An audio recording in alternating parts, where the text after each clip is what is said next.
Guys, in this video, I will show you how you can fix can't connect to EA servers on MBA2K25. So without further ado, let's get started.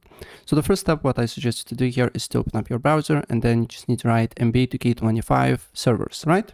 Probably it will be the first link here, and it will show you if the servers is not down on your, as you can see here, client, right? So if it's not down, if the as you can see here, problem is not their end, then you can tweak your settings, right?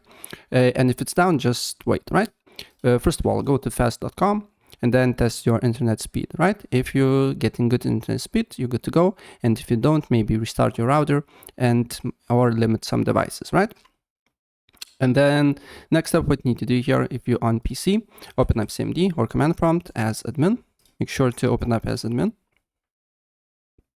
And then you just need to write ipconfig /flush DNS. And then another command is nesh winsock reset.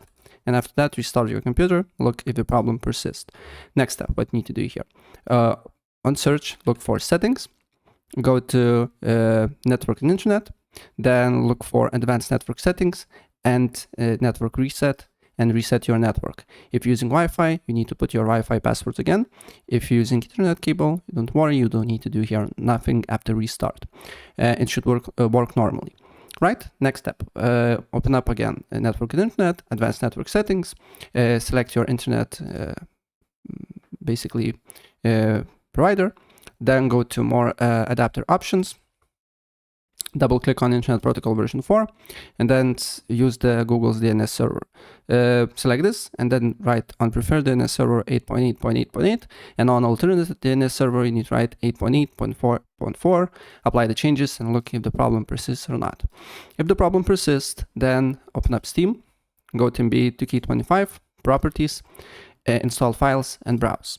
Here, on this window, you just need to press on the blank space here, and copy the path, right? Then go to on search, Windows Defender Firewall, allow an app or feature, change settings, allow another app, browse, and then paste the path, and then add exe file. If you're getting this error, this means this already added, so you don't need to worry about it. And if everything proceeds, so this means your exe file was not added to Windows Defender Firewall, right? And look if the problem persists after that. Also, if you're using third-party softwares like Avast, McAfee, or others, try to disable them because also it can conflict with the game. Then, the last thing what I suggest to do here is to go to virus and threat protection. Then you need to go to manage 3D settings here, go to exclusions, and then here you need to add MBA2K25 folder. So add an exclusion folder, paste the path, and then select folder. I already did this, so for me it's grayed out, but for you it should work. And after that, maybe restart your computer and your problem should be fixed if the problem is not EA servers. So yeah,